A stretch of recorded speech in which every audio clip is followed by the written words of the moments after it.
அனைவருக்கும் வணக்கம். நான் உங்கள் சாந்தி பேசுறேங்க. இன்றைய பதிவுல நாம என்ன பார்க்க போறோம் அப்படின்னு பார்த்தீங்கன்னா, இன்று நம்மளுக்கு வைகாசி மாதத்துல வரக்கூடிய பௌர்ணமி செவ்வாய்க்கிழமையோடு வருது. பூஜை அறையில இந்த ஒரு தீபம் ஏற்றுங்கள், நீங்கள் வேண்டியது அப்படியே நடக்கும்னு சொல்லியிருக்கேன்.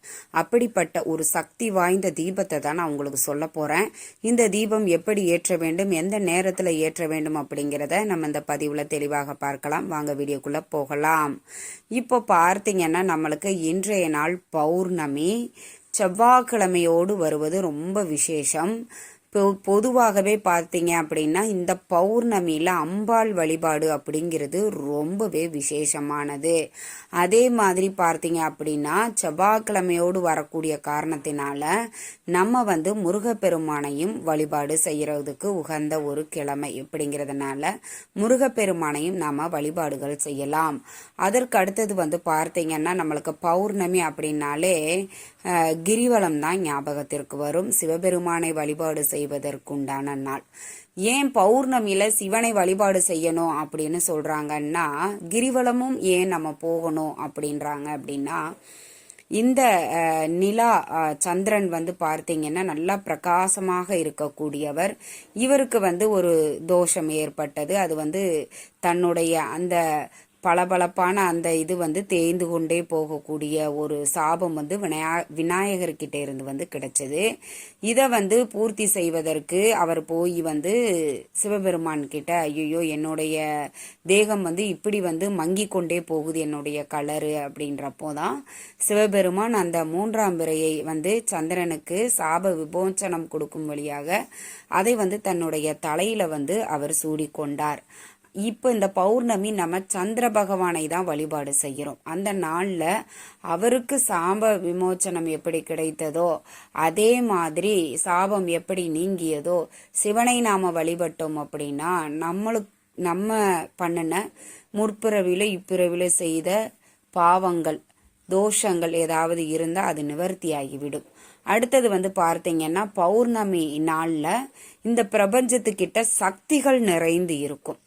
அந்த நாள்ல நம்ம ஓப்பன் பிளேஸ்ல வழிபாடுகள் செய்யும் பொழுது அந்த நிலவு ஒளியில இருக்கக்கூடிய நல்ல அதிர்வலைகள் பாசிட்டிவிட்டி நம்ம உடம்புல படணும். அதனாலதான் இரவு நேரங்கள்ல பௌர்ணமியில கிரிவலம் அப்படிங்கிறத நம்ம முன்னோர்கள் வச்சாங்க. ஓப்பன் பிளேஸ்ல கிரிவலம்னு சொல்லாம கொஞ்சம் நடங்க அப்படின்னு சொன்னா யாரும் கேட்க மாட்டாங்க. அப்போ அதை ஒரு ஆன்மீக ரீதியா சொன்னாங்க. சிவபெருமானை வழிபாடு செய்து சிவத்தலங்களில் பார்த்தீங்கன்னா, இல்லைன்னா மலை சார்ந்த கோவில்கள்ல இந்த கிரிவலம் போவதை நம்மளுடைய முன்னோர்கள் வழக்கமா வச்சாங்க. அப்பேற்பட்ட இந்த பௌர்ணமி எப்ப ஆரம்பிக்குது அப்படின்னு பார்த்தீங்கன்னா, இன்று மதியம் 12:26 ஆரம்பிச்சு நாளை மதியம் 1:53 வரைக்கும் இந்த பௌர்ணமி திதி அப்படிங்கிறது நம்மளுக்கு இருக்குது. அப்போ மாலை ஒரு 6:30 மேல நீங்க வழிபாட்டை ஆரம்பித்தீர்கள் அப்படின்னா ரொம்ப ரொம்ப சிறப்பா இருக்கும். இரவு முழுவதும் நம்மளுக்கு பௌர்ணமி இருக்குது. எந்த ஒரு தடையும் வேண்டாம். ஏற்கனவே இந்த பௌர்ணமியில ஒரு தண்ணீர் வழிபாடா நான் சொல்லியிருக்கிறேன். பார்க்காதவங்க அந்த வீடியோவையும் செக் பண்ணி பாருங்க. நிச்சயம் உங்களுக்கு இருக்கக்கூடிய பணத்தடை பணத்தோஷங்கள் அனைத்துமே நிவர்த்தி ஆகும். இப்போ பார்த்தீங்கன்னா, நம்ம பூஜை அறையில ஏற்றக்கூடிய ஒரு தீபத்தை தான் பார்க்க போறோம். பொதுவாக பௌர்ணமியில கிரிவலம் போகலாம், அம்பாள் வழிபாடு செய்யலாம். அதற்கு அடுத்தது பார்த்தீங்கன்னா, குலதெய்வ வழிபாடு செய்யலாம்.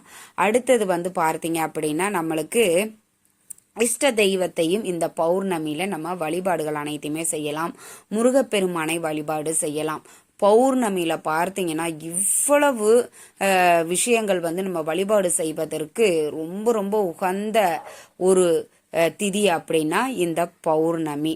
அப்பேற்பட்ட இந்த பௌர்ணமி திதியில நம்ம வீட்டில் எப்படி வழிபாடு செய்யணும், முக்கியமாக நம்ம பூஜை அறையில என்ன ஒரு தீபத்தை நம்ம ஏத்தணும் அப்படின்னா, நம்மளுடைய நீண்ட நாள் ஆசைகள் கோரிக்கைகள் இருக்கும் பார்த்தீங்கன்னா, அது நடக்கும். சரி, இப்போ வந்து பார்த்தீங்கன்னா உங்கள் பூஜை அறையை நல்லா சுத்தம் பண்ணிக்கோங்க. வாசனை நிறைந்த மலர்களால் அலங்காரம் பண்ணிக்கோங்க. அடுத்தது வந்து தீபம். இந்த தீபத்தை தான் நீங்கள் ஏற்ற வேண்டும். ஒரு பூஜைக்கு உண்டான தட்டு எடுத்துக்கோங்க. அதில் வந்து பச்சரிசியை பரப்பிக்கோங்க. அதற்கு மேலே மண் அகல் விளக்கு வச்சு நல்லெண்ணெயோ நெய்யோ விட்டு பஞ்சுத்திரி போட்டு தீபம் ஏற்றிக்கோங்க. இது பூஜை அறையில் ஏற்றக்கூடிய தீபம், பச்சரிசி தீபம் அப்படின்னு சொல்லுவாங்க. ஏன் பச்சரிசி தீபம் இந்த பௌர்ணமி அன்று நம்ம ஏற்ற வேண்டும் அப்படின்னா, பௌர்ணமி அன்று நாம் சந்திரனை வைத்துத்தான் இந்த வழிபாட்டை செய்கிறோம். அப்போ சந்திரனுக்கு பிடித்த தானியம் என்ன அப்படின்னு பார்த்தீங்கன்னா இந்த பச்சரிசி. இது மகாலட்சுமிக்கு ரொம்ப பிடித்தது. பௌர்ணமி திதியில் அம்பிகையை வழிபாடு செய்வது ரொம்ப சிறப்பானது. அப்ப அம்பிகைக்கு உகந்த இந்த பச்சரிசியையும் சந்திர பகவானுக்கு உகந்த இந்த பச்சரிசி இந்த தீபத்தை ஏற்றும் பொழுது கண்டிப்பா உங்க வாழ்க்கையில நீண்ட நாள் கோரிக்கைகள், நானும் எல்லா தெய்வத்துக்கிட்டையும் முறையிட்டு எடுத்தாமா இருக்கிறேன், வழிபாடு செஞ்சுக்கிட்டு தான் இருக்கிறோம், இந்த ஒரு விஷயம் மட்டும் என் வாழ்க்கையில நடக்கவே மாட்டேங்குது அப்படின்னு நீண்ட நாட்களாக நிறைவேறாத ஆசைகளை நீங்க மனதார பிரார்த்தனை பண்ணிட்டு தீபதூப ஆராதனையெல்லாம் காட்டிட்டு உங்களுடைய பூஜையை நிறைவு செய்து கொள்ள வேண்டும். நீங்க அப்படியே உங்க வீட்டுக்கு வெளியிலேயோ முன்வாசல் பின்வாசல் மொட்டை மாடி எங்க நிலவின் ஒளி தெரிகிறதோ அங்க வந்து சாம்பிராணி காட்டி கற்பூரம் காட்டுங்க. அந்த நிலவுக்கும் நீங்கள் நாளைய தினம் காட்டிட்டு அதற்கு அடுத்தது நீங்க உங்களுடைய அன்றாட வேலைகளை பார்க்கலாம். இப்போ இந்த தீபத்தை இன்றைய நாள் ஏற்ற முடியல, நாங்கள் வெளியில் இருக்கிறோம், இல்லைன்னா மாதவிடாய் காலமாகி போச்சு அப்படிங்கிறவங்க நாளை மதியம் வரைக்கும் நம்மளுக்கு 1:56 வரைக்குமே இந்த பௌர்ணமி திதி அப்படிங்கிறது இருக்குது. அப்போது நீங்கள் பிரம்ம முகூர்த்த நேரத்தில் வந்து இந்த தீபத்தை நீங்கள் ஏற்றி வழிபாடு செய்யலாம். அதாவது புதன்கிழமை அதிகாலையில் நம்ம இந்த தீபத்தை ஏற்றி நீங்கள் மனதார பிரார்த்தனை பண்ணிக்கோங்க. முருகப்பெருமானையும் அம்பாளையும் சிவனையும் மனதார பிரார்த்தனை பண்ணிக்கோங்க. உங்களின் நீண்ட நாட்களாக நிறைவேறாத ஆசைகள் கண்டிப்பா நடக்கும். எதையுமே ஃபர்ஸ்ட் நம்ம ஒரு நம்பிக்கையோட செய்யணும். கடவுள் நம்மளுக்கு நிச்சயம் செய்வார் அப்படின்ற ஒரு நம்பிக்கையோட மனம் உருகி உள்ளன்போடு நாம பிரார்த்தனை பண்ணணும்.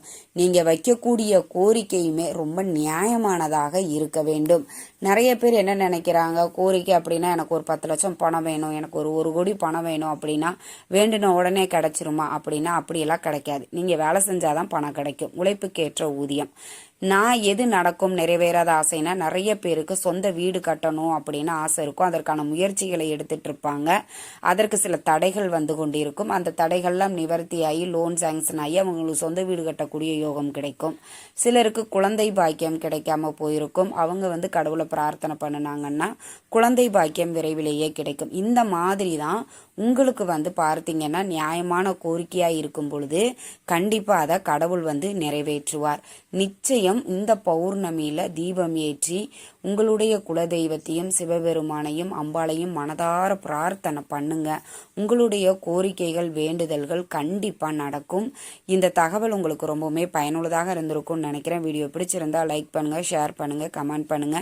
இந்த பதிவை உங்களுடைய உற்றார் உறவினர்கள் நண்பர்களுக்கும் ஷேர் பண்ணுங்க, அவங்களும் பார்த்து பயன்பெறட்டும். நன்றி, வணக்கம்.